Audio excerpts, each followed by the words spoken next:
Halo, selamat siang para siswa-siswi kelas 9. Berjumpa kembali dengan saya, Ari. Hari ini kita bersama-sama akan mendalami atau belajar bersama tentang tema yang ketiga dari mata pelajaran pendidikan agama Katolik kelas 9 semester 1 bab 1, dan kita akan melihat tema yang ketiga, yaitu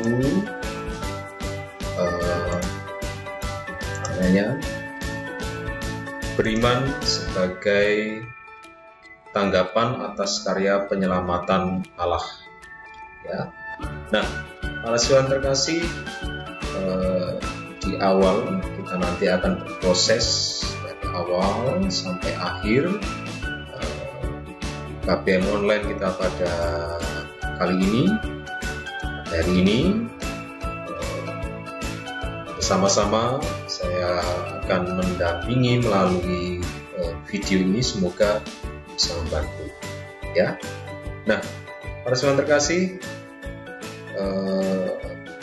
saya ulang kembali bahwa materi bab pertama, tema ketiga ini adalah beriman sebagai tanggapan atas karya penyelamatan Allah.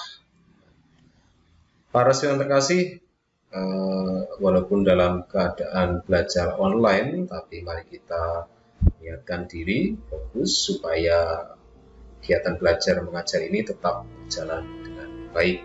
Ya. Nah, baik, mari kita lanjutkan.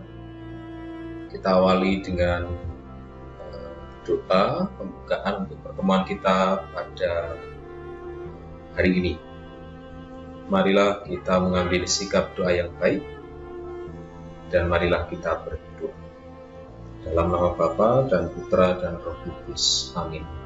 Allah Bapa, sumber kebaikan bagi kami semua, kini kami putra dan putrimu dalam kegiatan belajar mengajar online ini akan mendalami tema tentang beriman sebagai tanggapan atas karya keselamatan yang Kau berikan kepada kami. Bukalah hati dan pikiran kami supaya dapat saling memberi, menerima, saling belajar dengan baik. Pilihan kepada Bapa dan Putra dan Roh Kudus, seperti pada permulaan, sekarang, selalu, dan sepanjang segala abad. Amin. Allah Bapa, Putra, Roh Kudus. Amin. Baik para siswa sekalian, kita sudah mengawali dengan berdoa bersama, semoga semakin semangat, jangan mengantuk ya. Baik, aktivitas atau tujuan belajar kita pada hari ini adalah yang pertama, merumuskan makna hidup beriman berdasarkan pengalaman hidup yang telah dijalani, ya, yang telah para siswa jalani. Kemudian menyebutkan aspek-aspek penting dalam hidup beriman, hal-hal penting apa aspek. Kemudian menemukan ciri-ciri hidup beriman dan buah-buah hidup beriman menurut Yakobus 2 ayat 14 sampai 26. Ya. Kemudian aktivitas atau tujuan kita selanjutnya adalah memberi contoh pengalaman mewujudkan iman dalam perbuatan sehari-hari. Pengalaman apa yang pernah siswa lakukan, silakan di-sharingkan nanti.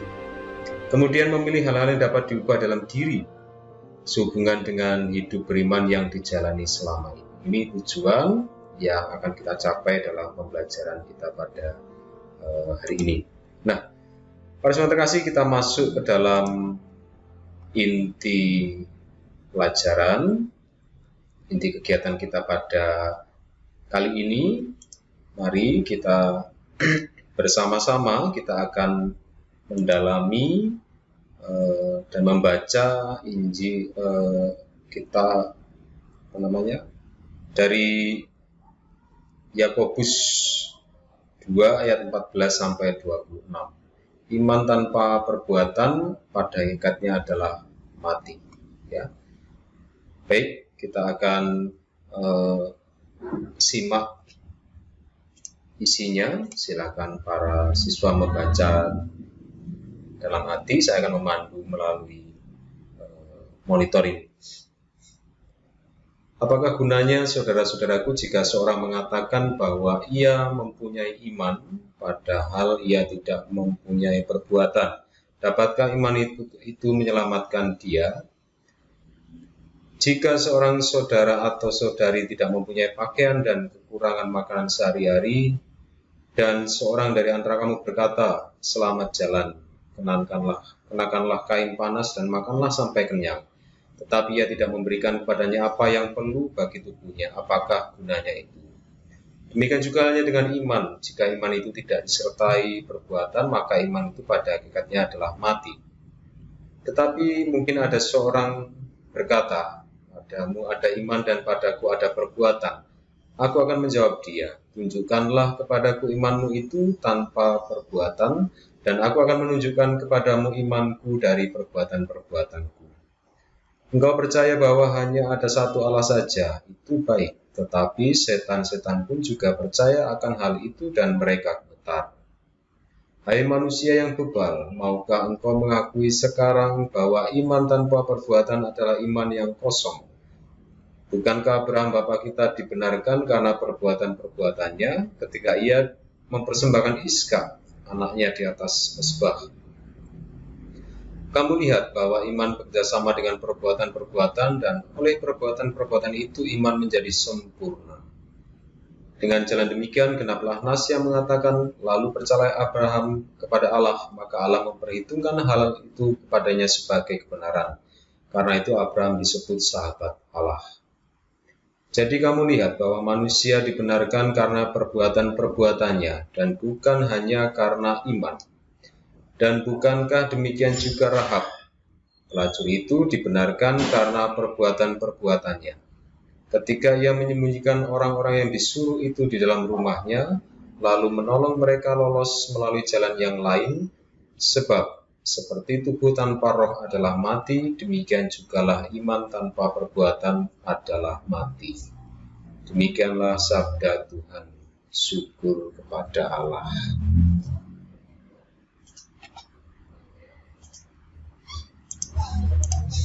Baik, para siswa sekalian, kita sudah membaca dari Yakobus 2 ayat 14 sampai 26. Kita lanjutkan. Beberapa hal yang bisa saya sampaikan dari bacaan tadi adalah yang pertama, iman yang benar itu akan menghantarkan bahwa Allah itu berkehendak menyelamatkan manusia dalam diri Yesus Kristus. Jadi Allah itu senantiasa ingin menyelamatkan kita. Dalam iman Kristiani itu hadir dalam diri Yesus Kristus. Ya.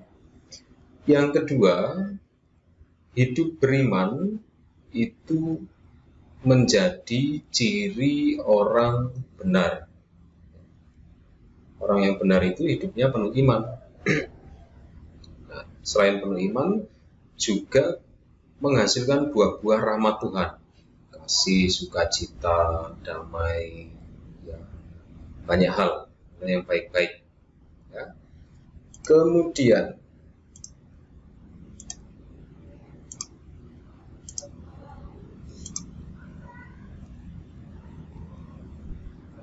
kita harus sadari bahwa hidup tanpa iman itu bahaya sekali. Sama seperti kalau kita naik sepeda motor di jalan besar itu tanpa helm, ya. Tanpa helm, tanpa surat-surat, tanpa kemampuan pengemudi yang baik, pokoknya bisa, terus berani saja, itu bahaya.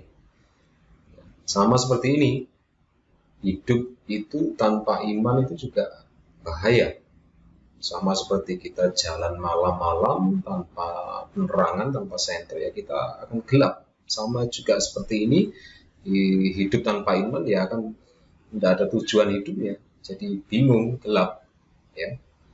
Kemudian kita bisa belajar dari Santo Yakobus, ya, Injil bacaan yang kita baca hari ini, bahwa orang beriman itu adalah mereka yang bertindak sebagai pelaku firman, ya, yang melakukan, berbuat kasih, maka akhirnya nanti iman itu menjadi sempurna, ya. Seperti lagunya, kau begitu sempurna, di mataku kau begitu indah, ya, sempurna, ya. Nah, berikutnya, orang beriman, orang yang dikatakan beriman itu jika sungguh menghayati dan mewujudkan iman dalam hidup sehari-hari, ya.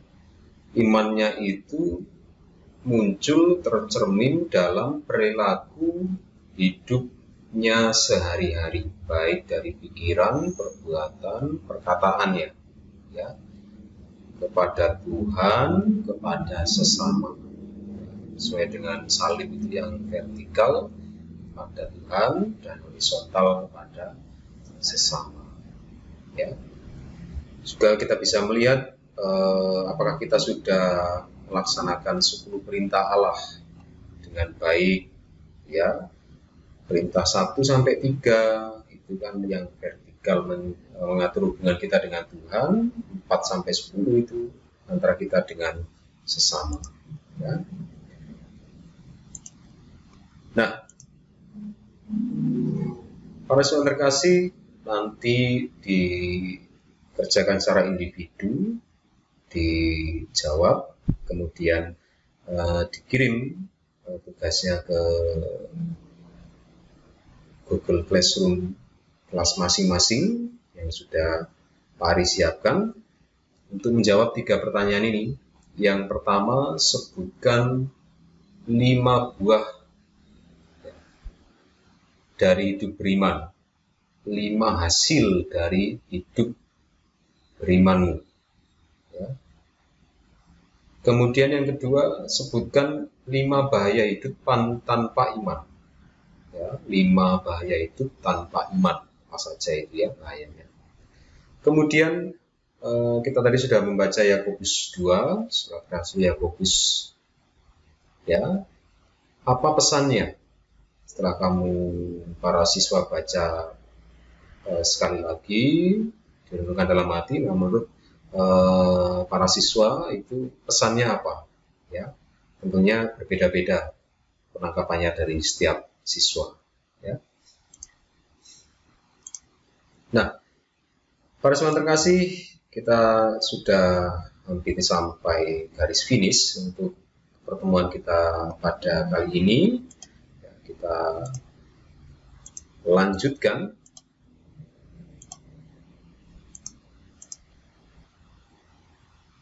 Saya ingin memberikan peneguhan 3 hal. Yang pertama, manusia itu, saya dan para siswa itu dibenarkan karena perbuatan kita, bukan karena semata-mata imannya, semata-mata agamanya, tapi apa yang kita lakukan, ya. Kita beriman, beragama, tapi kalau tidak melakukan apa-apa, ya. Jadi mari kita lakukan apa yang kita imani, apa yang kita percayai dalam perbuatan kita. Mengimani Yesus Kristus, ya, mari kita lakukan dalam tindakan sehari-hari. Kita mengasihi sesama itu sama seperti mengasihi Yesus sendiri. Selalu saya ulang bahwa perumpamaan antara altar, pagar, dan pasar. Altar, pagar, dan pasar. Apa yang kita peroleh ajaran iman apa yang kita peroleh di altar ketika misa, ketika ibadah online kalau sekarang, ya, maka setelah keluar pagar itu atau setelah selesai, ya, pergilah kamu diutus mana, ke pasar, ya, bukan ke pasar kita tempat kita belanja, bukan, tapi ke lingkungan sekitar kita, pasar, tempat tinggal kita sehari-hari, keluarga, dengan teman, dengan saudara, ya, dengan sahabat, tetangga, ya, itulah pasar kita, ya, para altar, pagar, dan pasar. Kemudian ungkapan iman itu tidak hanya doa dan pujian. Apakah tidak boleh berdoa dan memuji-muji Tuhan? Ya boleh, tapi itu saja tidak cukup, ya, ini saja tidak cukup. Tapi yang utama juga harus mewujudkan iman kita tadi dalam perbuatan yang baik dan menyelamatkan. Membuang sampah pada tempatnya, memakai masker, mencuci tangan setelah bepergian, kemudian membuang sampah tadi sudah, taat peraturan lalu lintas, kemudian mengajak keluarga berdoa, memberi contoh berdoa yang baik, banyak hal, ya, yang baik dan menyelamatkan. Nah, para saudara terkasih, demikian pertemuan kita pada tema yang ketiga, beriman sebagai tanggapan atas keselamatan yang diwartakan oleh Allah. Kita akan tutup pertemuan kita dengan doa penutup, dengan mendoakan doa dari puji syukur 221, nomor 221, jadikanlah aku pembawa damai. Mari kita mengambil sikap doa yang baik.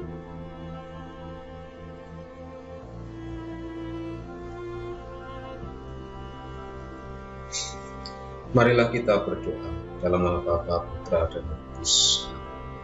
Tuhan, jadikanlah aku pembawa damai bila terjadi kebencian. Bersama-sama, jadikanlah aku pembawa cinta kasih. Bila terjadi penghinaan, jadikanlah aku pembawa pengampunan. Bila terjadi perselisihan, jadikanlah aku pembawa kerukunan. Bila terjadi kebimbangan, jadikanlah aku pembawa kepastian. Bila terjadi kesesatan, jadikanlah aku pembawa kebenaran. Bila terjadi kecemasan, jadikanlah aku pembawa harapan. Bila terjadi kesedihan, jadikanlah aku sumber kegembiraan. Bila terjadi kegelapan, jadikanlah aku pembawa terang. Tuhan, semoga aku lebih ingin menghibur daripada dihibur, memahami daripada dipahami, mencintai daripada dicintai. Sebab dengan memberi aku menerima, dengan mengampuni aku diampuni, dengan mati suci aku bangkit lagi untuk hidup selama-lamanya. Amin. Dalam nama Bapa, Putra, dan Roh Kudus. Amin. Baik, terima kasih untuk perjumpaan kita pada pagi hari ini. Semoga berkat Tuhan menyertai kita semua, dan para siswa selalu sehat bersama keluarga, tetap semangat dalam kegiatan belajar mereka. Bye-bye.